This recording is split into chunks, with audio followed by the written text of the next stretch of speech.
হাসিনা দিল্লিতে পালিয়েছে, কিন্তু কাউকে নিয়ে পালায় নাই, কাউকে তার প্লেনে জায়গা হয় নাই। এই ভবিষ্যৎবাণী কিন্তু আমরা গত 4-5 বছর ধরে করে আসছিলাম যে আফগানিস্তানের মতো প্লেনের চাকা ধরেও পালানোর সুযোগ পাবেন না। আফসোস তারা শুনে নাই।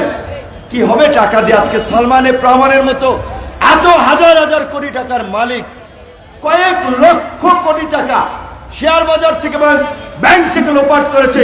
শেষ পর্যন্ত সেই সালমান এফ রহমান দাড়ি কামিয়ে, চুলে রং দিয়ে, লুঙ্গি পরে সদরঘাটের লেবার সেজেও কিন্তু রক্ষা পান নাই।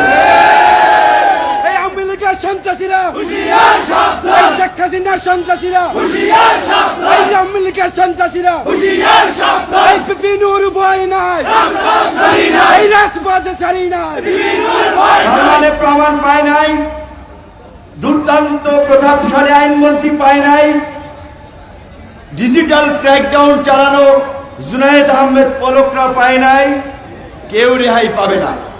যে যেই গর্তে লুকিয়ে থাকেন সবাইকে গর্ত থেকে বের করা হবে।